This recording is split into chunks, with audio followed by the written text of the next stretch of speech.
Mga kababayan, ang Pangulo ng Republika ng Pilipinas, His Excellency Ferdinand R. Marcos Jr.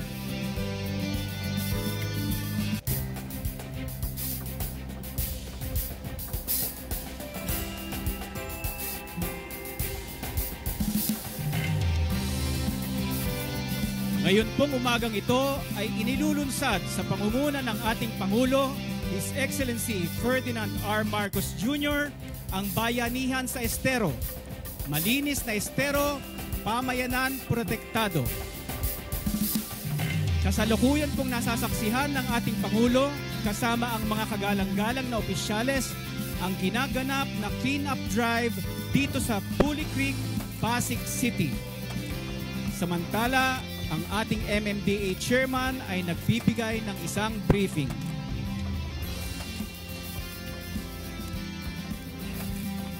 Kasama po sa clean-up drive na ito ang ating mga butihing kasapi mula sa iba't ibang government agencies at non-government at civic organizations mula sa Armed Forces of the Philippines, Lucio Tan Group, ang Freemasonry, Hunter Reserve Officers Training Corps, Grab, ang CAS, Move It, Joyride, InDrive, Knights of Rizal at Apo Fraternity. Atin pong nasasaksihan ang pangongolekta ng mga water hyacinth o water lily at iba pang mga solid waste mula sa Ilugin River o Bully Creek. Ang mga nakolektang iba't ibang solid wastes ay dadalhin sa mga processing facilities upang makagawa ng iba't ibang mga byproducts.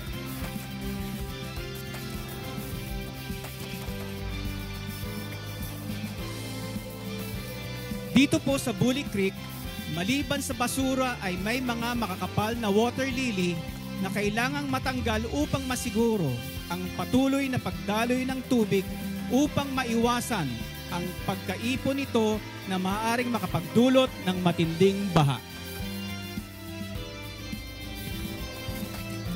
Ang mga byproducts na ito ay ating ginagamit sa mga MMDA linear park projects at seedling propagation para sa iba't ibang uri ng mga halaman. Ang iba naman ay aming ibinabalik sa komunidad sa pamamagitan ng results-based incentives kung saan ang barangay na may maayos na solid waste management program ay nakakatanggap ng mga produktong ito.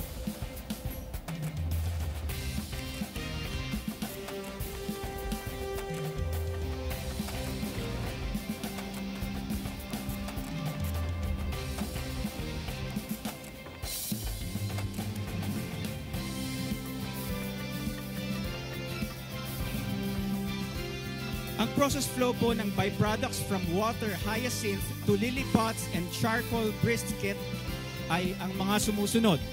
Una po, may manual collection o mechanically through the procured water hyacinth harvester. Sunod po dito, ang nakolektang mga materyales ay magkakaroon po ng segregation mula sa roots, stalks, and leaves. Ang mga roots po ay pinipiga upang mabawasan ang moisture through a press. Habang ang mga stalks naman po ay ini-strip through a fiber extractor machine. All materials are then air-dried in the greenhouse, but in case meron pong ulan, meron naman po tayong electric dryer na ginagamit. The processing of materials is then carried out with the use of machinery. Sa dried roots po, ito po ay carbonized, pulverized, mixed with dried coconut husk and cassava starch to bind the materials, and the mixture is placed in a briquetting machine to be molded into charcoal form. Panghuli, ang final products po ay ini-air dry. Ang dried fiber products ay placed in a molder bound with the use of wood glue diluted in water. The final products are air dried and the dried leaves are composted. Ang byproducts po ay distributed to different stakeholders for use in parks, community gardens, and nurseries.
Sa puntong ito, ang ating mahal na Pangulo ay kasalukuyang bumibisita sa Mobile Recovery Facility kung saan makikita ang iba't ibang byproducts mula sa mga na-recover na solid wastes.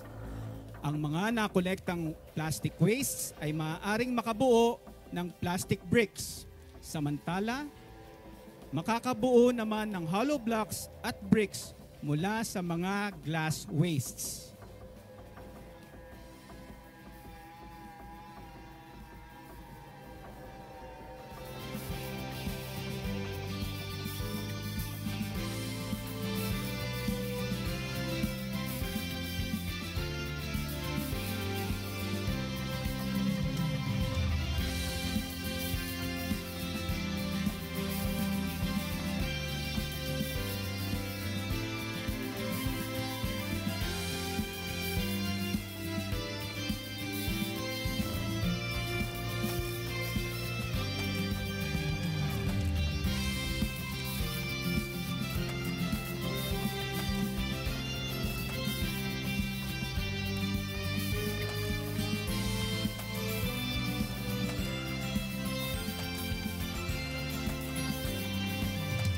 Ang mga nakolektang water hyacinth o water lily ay maaari pong makabuo ng mga lily pots at charcoal briquettes.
Atin pong masasaksihan ang mga residente mula sa Barangay Pinagbuhatan, Pasig City ang pagpapalit ng mga nakuha nilang mga recyclable solid waste sa mga iba't ibang basic commodities tulad ng noodles, delata, bigas, sabong panlaba at iba pa.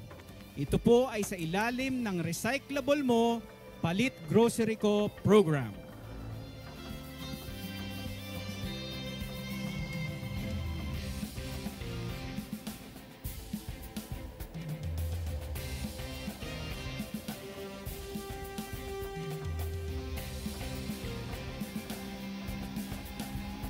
As part of the community-based solid waste management initiatives of the MMDA, we have implemented the Mobile Materials Recovery Facility Project, or also known as the Recyclables Mo, Palit Grocery Ko program.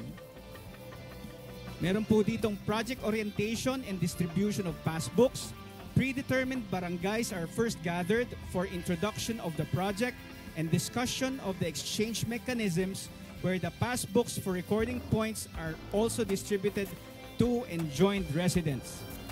The scheduling and determination of collection point. The MMDA, together with the barangay executives, agree on a schedule and area for collection of recyclables. Points are provided to the residents depending on the recyclables surrendered, which will be recorded in their passbooks. Below would be the corresponding point system.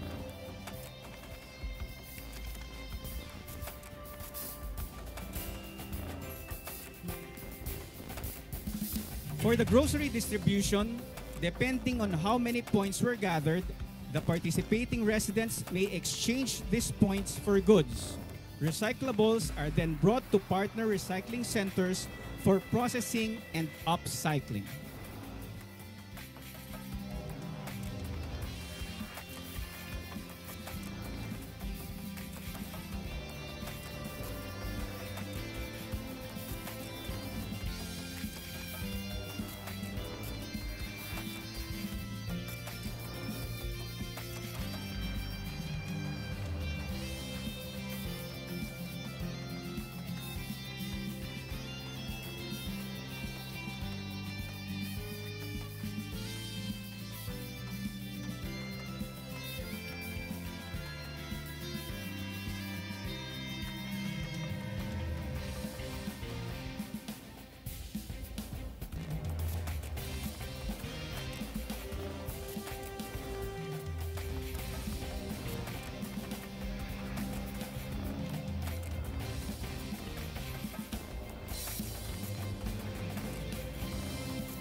Sa puntong ito, kasalukuyang nasasaksihan ng ating mahal na Pangulo ang mga nagaganap na sabayang clean-up drive sa iba't ibang lugar gaya ng Catmon Creek sa Malabon City.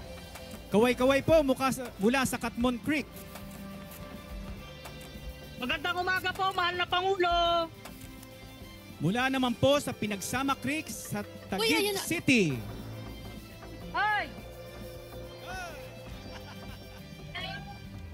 Kamusta po sa Magandang Pinagsama umaga po, Creek? Pangulo. Mula Magandang umaga sa inyo. Narinig ko ba ako? Good morning. Morning kayo! Oo. Oo, maganda na yung creek ninyo. Malinis na. Kayo din.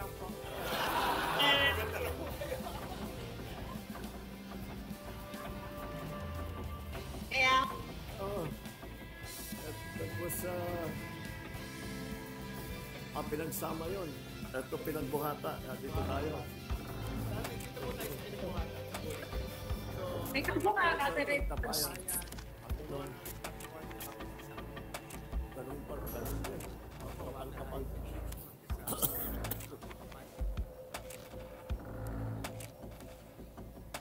Pira, ang laki niya.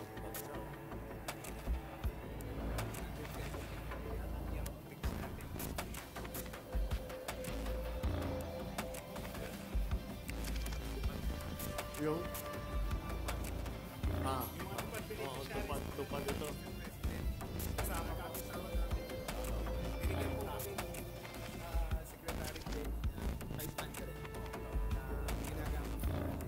Para may task forward. Pero hindi tatagal, mag-organize na yung, mag-organize siya. Oh, they'll organize themselves. But that's not a bad thing. Okay, yun. Na rin sila sa akin.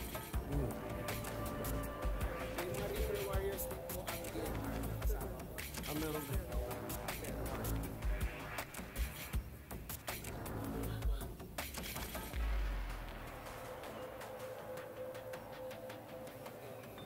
Ito medyo marami lang ako.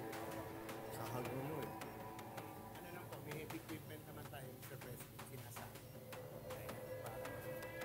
Dito lang po kasi pag maliliit, ito po yung dami. Pag maliit na dito sa so, ang ginagawa ay tinatak.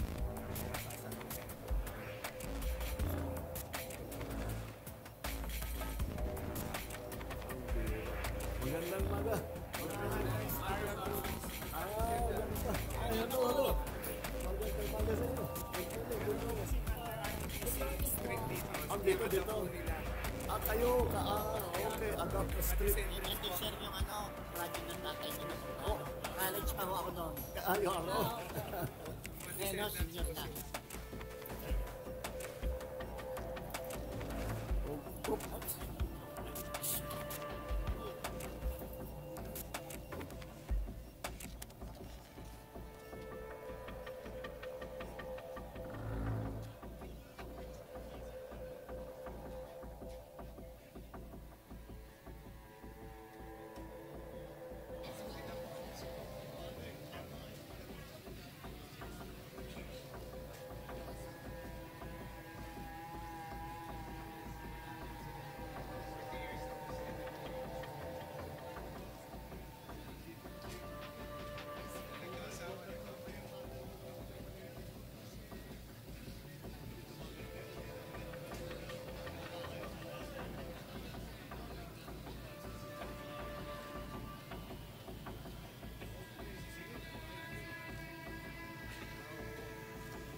morning.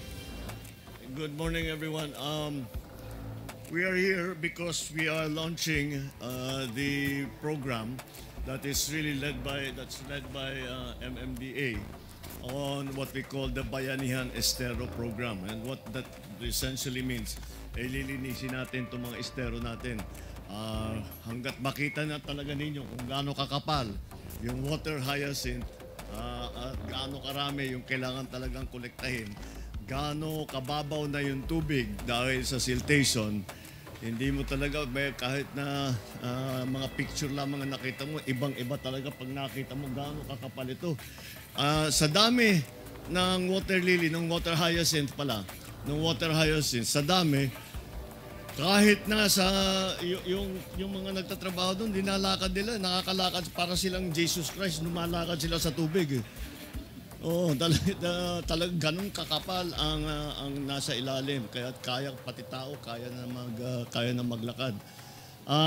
But that's why we have encouraged this, kasama natin ang DOLE, of course the DILG, all our local government officials, and all the political leaders. Kailangan natin magsama-sama, magkaisa at pagtulungan ito. Dahil alam naman natin, ang matinding usapan sa nakaraang ilang araw ay yung flood control projects. O sige, tinignan din natin yan.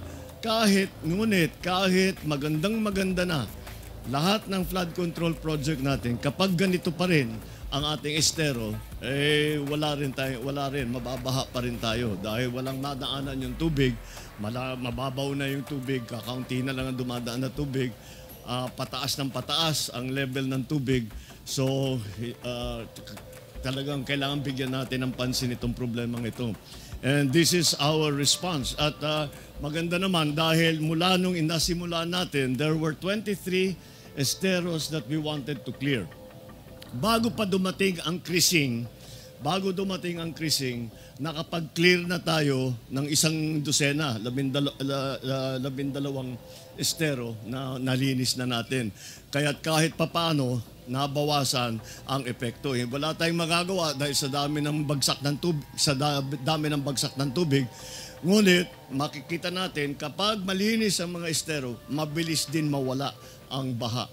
Kaya naiiwan ang baha dahil walang madaanan ng tubig at tatagal talaga na may tubig sa mga bahay-bahay ng ating mga yung mga lalo na yung mga nakatira dito sa tabi ng mga creek natin. Kaya lahat ay kailangan natin makipagtulungan, local government, national government, MMDA, lahat ng mga volunteer groups ng civil society.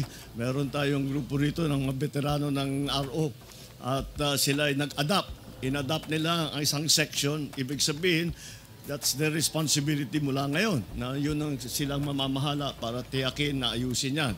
Kaya pasalamatan natin sila.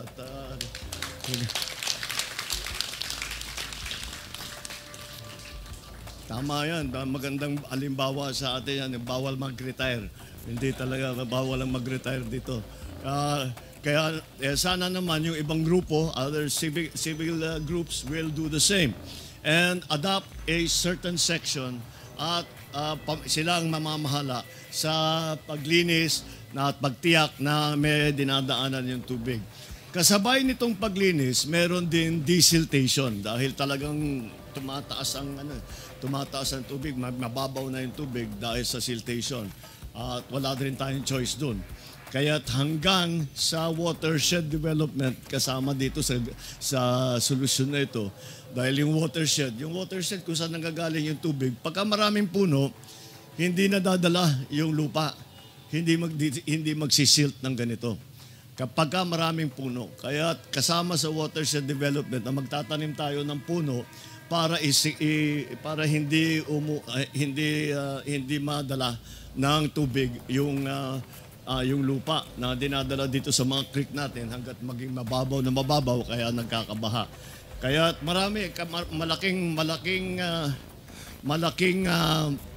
malaking proyekto ito na yung sa flood control, hindi lamang sa pagpatayo ng yung talagang slope protection, yung mga dike, hindi lamang yun. Ito, kasama na ito, yung pagpalinis, pati watershed development sa taas kung saan nanggagaling yung tubig. Kaya yan ang aming ginagawa para parang adjustment natin. Kailangan na talaga tayo mag-adjust sa climate change at kahit anong gawin natin ay hindi natin mapipigilan ang tinatawag na climate change at ang pagbigat ng dating ng bagyo at pagdami ng pagbaba, ang dami ng pagbaba ng siltation at ang daming mga nagiging basura na hinaharang yung creek natin, sinisira yung mga pumping station natin. At yun ang isang malaking bahagi sa flood control na hindi pa natin naaayos. Ngayon na inaayos na natin. Okay, so yun lang. Maraming salamat. Salamat sa inyo lahat, mga volunteer. Salamat sa MMDA. Salamat sa lahat ng iba't ibang departamento. The local government, of course, the mayor is here, the congressman is here. Nandito tayong lahat. Kailangan talaga natin hanapan ng solusyon nito. At hindi na maaari na basta't pababayaan natin na every year na lang ganito ang nangyayari sa ating mga kababayan na binabaha sila. Kailangan i-evacuate. Kaya gumawa tayong paraan. Meron na tayong paraan. Pagbutihan na lang natin ang ating paglinis sa ating mga estero.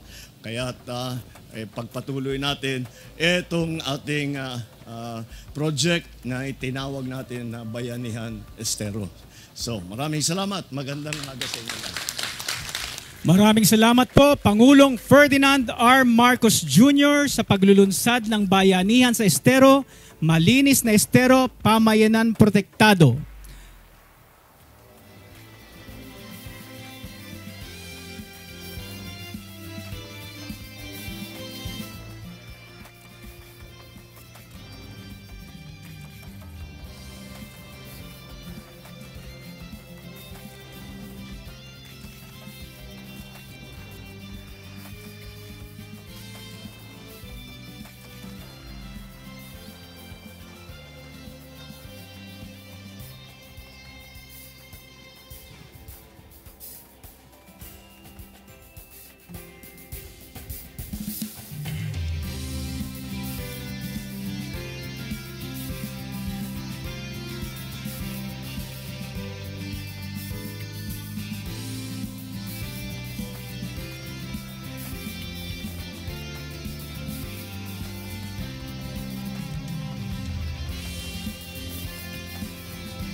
Muli po mga kababayan, ang Pangulo ng Republika ng Pilipinas, His Excellency Ferdinand R. Marcos Jr.